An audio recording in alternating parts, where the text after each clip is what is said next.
Hi, NSQers. We're off this week, so we're sharing one of our favorite questions from the NSQ archive. We'll be back next week with a brand new episode. In the meantime, enjoy this classic conversation. I think that's a real paradox. I'm Angela Duckworth. I'm Stephen Dubner. And you're listening to No Stupid Questions. Today on the show, is there a formula for good advice? Hey, this is excellent advice. Why aren't people taking it? Stephen, I wonder what the very best piece of advice you've ever received was. Oh, that's so easy. I can't believe you're even asking me that, Angela. Now I really want to know. The best advice I've ever received was approximately 1.5 years ago when an angel from heaven visited me and said, Stephen, life is short. And if you know what's good for you, you will ask Angela Duckworth to make a podcast with you and call it No Stupid Questions. That was not the best piece of advice you've ever received. I think it was an angel from heaven. It might actually just been our executive producer. Okay, you will have to tell me the second best piece of advice you've ever received then. The advice that comes to mind is something that happened when I was quite young. I was maybe 11, 12 years old. I grew up in upstate New York, kind of middle of nowhere.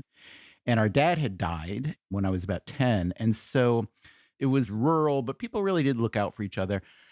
There came to emerge a pattern where men who were not my father would contact my mom and say, hey, would you like me to take little Stevie out for an adventure of some kind? And it was almost always fishing because that's what people did. So there was this one guy, his name was Bernie Duskowitz. He was the barber in the town. And Bernie took me out on a boat in this lake one day. We were trying to catch, the big fish, and we were getting nothing. We were getting no bites.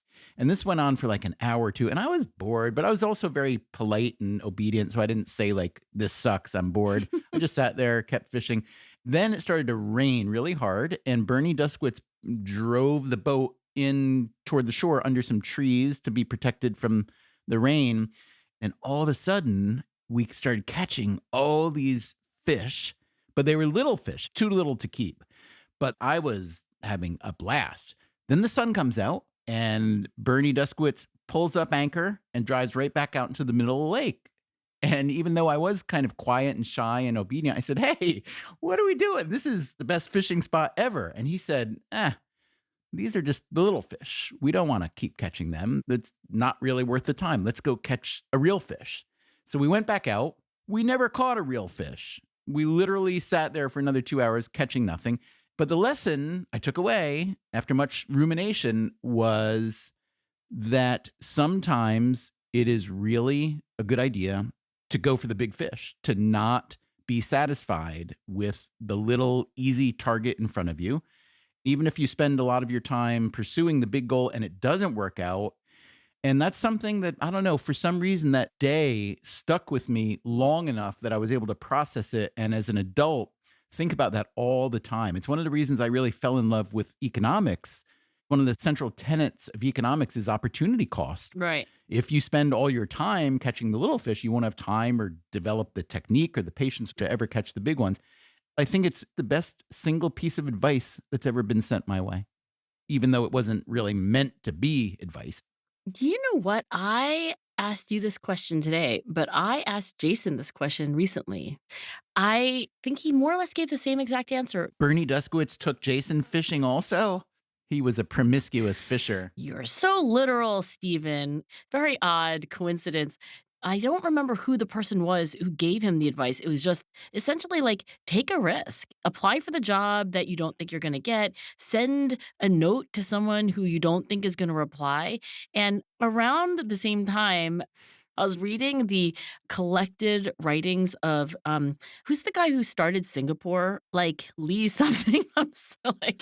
But anyway, he said that one way to run a country and to create a culture is to avoid risk and to therefore avoid failure. And then he said, but the motto of Singapore should be, who dares wins. This was apparently the motto of the British Special Forces. And I think that's the moral of the fish story, right? Yeah, I think opportunity cost is this notion that until you acknowledge it head on, we don't necessarily think about very much because it's easier to measure the things that you've done rather than not done. Whereas we're not very good at measuring the options you didn't pursue for whatever reason. And I think that's a central blind spot for me. It certainly was when I was younger, because when we make decisions, we often are informed by what's right in front of us, what our friends or family or peer group are doing, as opposed to think about a variety of options. If I'm spending 5 hours doing X, that's 5 hours I can't spend doing Y. Years and years later, I heard advice from a friend who became a real mentor to me. He was an acting teacher of all things, and I wasn't an actor. So the circumstances were a little bit odd. And this was advice that came from Stella Adler, the acting teacher, and she had gotten it from Stanislavski before her. And this advice that was passed down from generation to generation was that talent is not just overrated, but we think about it the wrong way. And that really your biggest talent is your choice, your ability to make a good choice, a good decision. This was in the realm of acting, but I've always found that to be an incredibly powerful way to think about pursuing something intellectual, career-wise, personal relationships, and so on, because you really do control your choices to a large degree, and how you make those choices adds up to how talented you are in a certain arena. So I've told you my fish story. We've heard about Jason's inspiration as a younger person. What about you? What's the best advice you ever got? The first thing that leaps to mind is I was about 19 or 20 years old. There was a professor named Kay Merseth, who I'm still in touch with. And I remember being unhappy and going to Kay for advice. I can't exactly remember whether it was another romantic breakup, because I had a lot of them. So that's statistically likely that that's why I went to Kay, or more that I was struggling with a career decision, like, should I go into education, which I really want to do, but my dad won't speak to me after that, or should I become a doctor like he does want me to? And I remember she said this, Angela, it sounds to me like you really want to make the right decision, the best decision. And I nodded. And she said, but life's not like that. Life is a story, and your job is not to tell the right story or even the best story. It's just to tell a story that you can be proud of. And I went away from that day thinking, like, what the hell did Kay mean? This is too deep for me. But I have actually used that advice when I talk to undergraduates in my own course. Now they're the 19 or 20-year-old and I'm the professor. And I do think the reason why Kay gave that advice to me and why I pass it along is that I think I was a little bit paralyzed by, like, what's the absolutely correct or best decision? And we can't know. I mean, life is just mostly uncertainty. All we can do is act in a way where we can use the intuition we have. There are many, many paths in life, and who knows how this is going to turn out. But am I doing something that at the end of the story will I look back and say, I'm proud of that? You know, having this conversation about the best advice we've ever gotten, it makes me think about the difference between solicited and unsolicited advice. Because we do live in a world where a lot of people tell a lot of other people what they should do. So, do we know anything about the difference between advice that is sought and advice that is unsolicited? We do. Lauren Esquis-Winkler was my graduate student, and then she grew up to be a postdoctoral fellow who was advised by me, but also by Ayelet Fishbach at University of Chicago and by Katie Milkman, who's at Wharton, University of Pennsylvania. So Lauren asked the question, why is it that we typically don't use the advice that other people give to us? And she was in particular thinking of when it was unsolicited. Is that true that we typically don't follow advice? Do we know that? I think that what Lauren was thinking about is that many, many interventions don't work. For example, the Food and Drug Administration or whoever is trying to get you to eat more vegetables or to exercise more, or you do an intervention as Lauren and I had done with teenagers, trying to get them to sleep more, because did you know that if you slept even an hour extra because you're so sleep deprived that you're going to feel better, you're going to be more energetic? We had done interventions like this for years, and sometimes they worked, but so often they didn't. And I think that gave her the question, like, hey, this is excellent advice. Why aren't people taking it? And upon some reflection, she realized that it was unsolicited. So she said, look, I think what's going on is that there is an unintended consequence of advice in that when we receive it unsolicited, we can feel kind of stigmatized, like, why are you giving me advice? You must think I need advice. And Right. and she decided that she would turn this on its head by instead of giving advice to teenagers whom we were trying to help do better academically, she would ask them for their best advice. Like what you just did with me is essentially what we did with these teenagers. Like, what's the best advice you can think of to give another teenager? And are they giving this advice to the adult academic researchers, or are they giving advice to their peers? We had students give advice to a slightly younger person. Ah, okay. So that tends to set a very nice dynamic because that's something that's kind of normal. For example, in both of our stories, the person giving us advice was older. So we were trying to elicit from these high school students what their intuitions were about how to get homework done instead of procrastinating, about how to respond to a failing grade on a test without crumbling into never-ending despair. And so we randomly assigned about 1,000 high school students to the condition where they had to give advice to other students. They did this by just taking a very short survey. They answered some multiple choice questions, where's the best place to study? Which of the following do you think is the most encouraging thing to remember when you're not doing well? And then some open-ended questions as well. And then there was a control condition. And what we found was that giving advice can be extremely motivating. And in fact, the following marking period, the report card grades were higher in the class that the students most wanted to improve in, as well as math. We picked math because everyone in America seems to hate math. That's wonderful and kind of amazing, but how do we know that the advice is any good, or does it not matter? I mean, that's not what you were going after in this case, right? In this case, you're going after whether the people who gave advice did better themselves, correct? That's right. In this case, the outcome was not, oh, who receives the advice, what happens to them, but that these students themselves, the advice givers, were going to do better. But let me tell you what else we did. We just read everything that the students said, and they gave shockingly awesome advice, Stephen. For instance. Oh, cell phones. Here's the thing.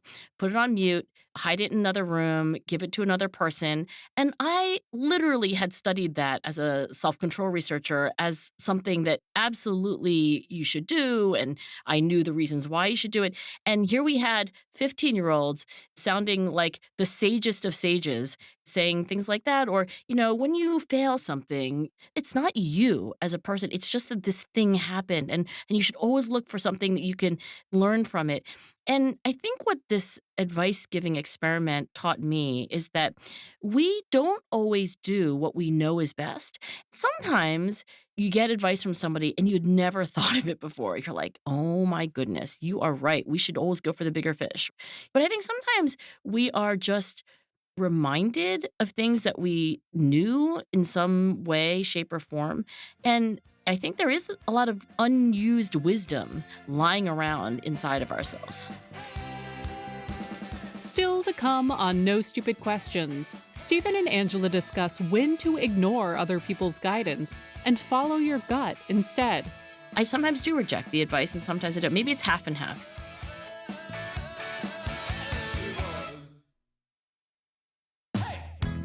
Now, back to Stephen and Angela's conversation about giving and receiving advice. I could imagine that, especially considering how much many people like to give advice, that a lot of advice that we might receive could be really bad for at least two obvious reasons. One is, there's no quality control of advice per se. It's basically a bunch of people telling other people what they should do. And the other thing is that every piece of advice has a situational relevance, either the circumstances or the person receiving the advice. So I could imagine that giving good advice is much harder than it would appear. Oscar Wilde once said, I always pass along good advice. It's the only thing to do with it. It's never of any use to oneself. So I think there are good reasons why people are skeptical of receiving advice from other people, especially because, and this is a gross overgeneralization, but I'm curious if you agree a little bit, the kind of people who seem to want to give advice frequently are the kind of people that I think have incentives that make me think they aren't the best person to give advice. I agree that there may be an inverse correlation between somebody's desire to give advice and anyone else's desire to take it.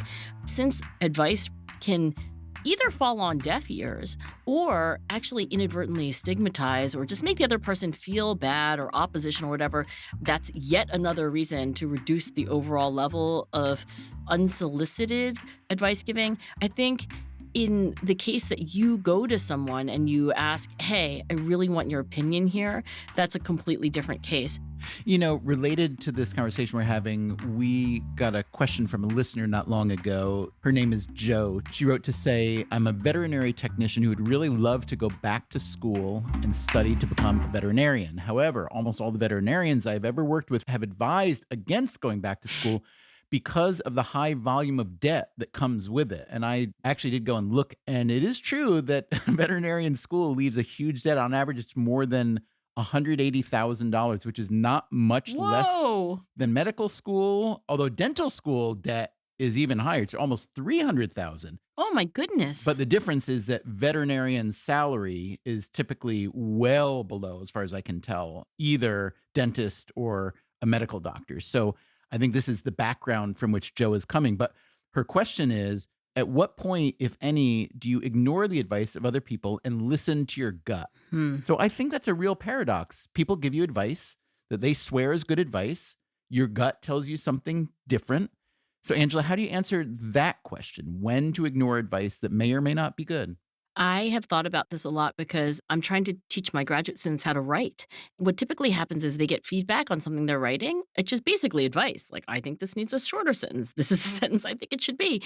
And they just accept all of it, right? And I tell them sometimes your gut and the advisor's gut instinct is the same. You look at it and you think, damn, that should be a shorter sentence. That's great advice. And actually, I think that's like 90% of good advice. I think you have this 10% where your gut and the advisor's gut instinct, they disagree.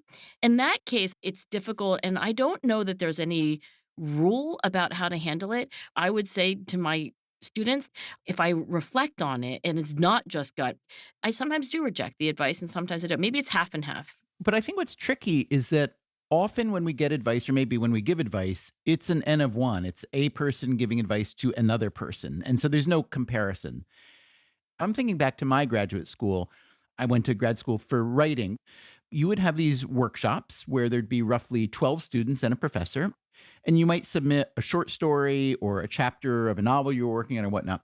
Everybody would read it ahead of time, and then you would discuss it in class. Now, their advice would often be wildly contradictory. So one person might say, I like this story a lot, but I think this character really needs to be a little bit more mysterious. And then another person would say, I like this story a lot, but I think that same character really needs to be more transparent. A lot of people responded to that environment by getting essentially paralyzed and then rewriting in a style in which everything read the same as everything else. And so I would argue, when you have access to multiple streams of advice, A, it can get confusing, but B, that's when you really have to sharpen your own ability to say, okay, I'm going to throw out 80% of that and go with what I think resonates. But I think that's a really hard thing to do. Obviously, it's domain dependent. Writing and reading fiction is more subjective than doing bench work if you're studying to be a chemist or biologist, let's say. Well, you could have this rule. If it's true that a lot of the time we get advice where when we hear it, we think, yeah, that's absolutely right.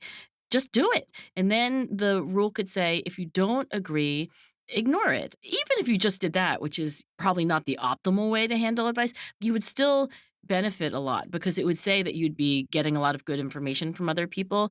I remember listening to Reid Hoffman, the venture capitalist. He created LinkedIn, and he said that when there's a investment that's going to be wildly successful, what often happens is that venture capitalists are bimodal in their response. Some hate it. Some love it. And I think it's because the ones who love it see something that the other people can't see. And the fact that it's an unusual thing means that it's very high return because, it's not so obvious that everyone's already doing it or has done it. That's a great point. So, Angela, my advice in this moment is that we should end this conversation. Are you willing to take that advice? My gut says you should absolutely do that. No Stupid Questions is part of the Freakonomics Radio Network, which also includes Freakonomics Radio, People I Mostly Admire, and Freakonomics MD. This episode was produced by me, Rebecca Lee Douglas. And now here's a fact check of today's conversations. Angela shares that she's reading the collective writings of, quote, the guy who started Singapore, but she can't remember his full name. Angela was thinking of Lee Kuan Yew, Singapore's first prime minister. In 1958, Lee helped to negotiate Singapore's status as a self-governing state within the British Commonwealth and ran for office on an anti-colonialist, anti-communist platform. He was elected prime minister in 1959 and held office for just over 30 years. Later, when describing why many interventions don't work, Angela references the Food and Drug Administration's attempt to get Americans to eat more fruits and vegetables.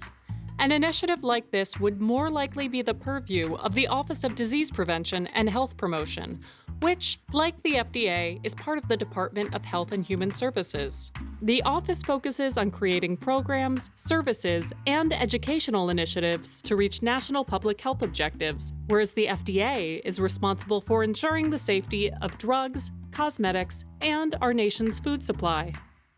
Also, Angela says that everyone in America seems to hate math. It's true that the average American student isn't great at math. The 2019 National Assessment of Educational Progress reports that only 34% of 8th graders tested proficient in math at grade level. But that number takes on new meaning when you consider that the percentage of 8th graders proficient in reading was also just 34%. And just because most students aren't great at math doesn't mean that they all hate the subject. According to a 2018 survey from the Pew Research Center, 58% of Americans say that they actually liked studying math in grades K through 12. That's it for the fact check. Coming up next week on No Stupid Questions, why is Angie stepping down as CEO from the nonprofit she founded? I am not someone who wants to lead. I want everyone to use my ideas and pay attention to me, but I don't want to do the hard work of leadership. That's next week on No Stupid Questions. No Stupid Questions is part of the Freakonomics Radio Network, which also includes Freakonomics Radio, People I Mostly Admire, and Freakonomics MD. All our shows are produced by Stitcher and Renbud Radio. Our staff also includes Neil Carruth, Gabriel Roth, Greg Rippin, Morgan Levy, Zach Lipinski, Julie Canfer, Ryan Kelly, Jeremy Johnston, Jasmine Klinger, Emma Terrell, Lyric Bowditch, Jacob Clementi, and Alina Coleman. Our theme song is And She Was by Talking Heads. Special thanks to David Byrne and Warner Chappell Music. If you'd like to listen to the show ad-free, subscribe to Stitcher Premium. You can follow us on Twitter at @NSQ_show and on Facebook at NSQ Show. If you have a question for a future episode, please email it to nsq@freakonomics.com. To learn more or to read episode transcripts, visit freakonomics.com/NSQ. Thanks for listening. Is that an episode? Does that work? I would never be a good producer. The whole podcast, I'm like, are people listening to this? The Freakonomics Radio Network, the hidden side of everything. Stitcher.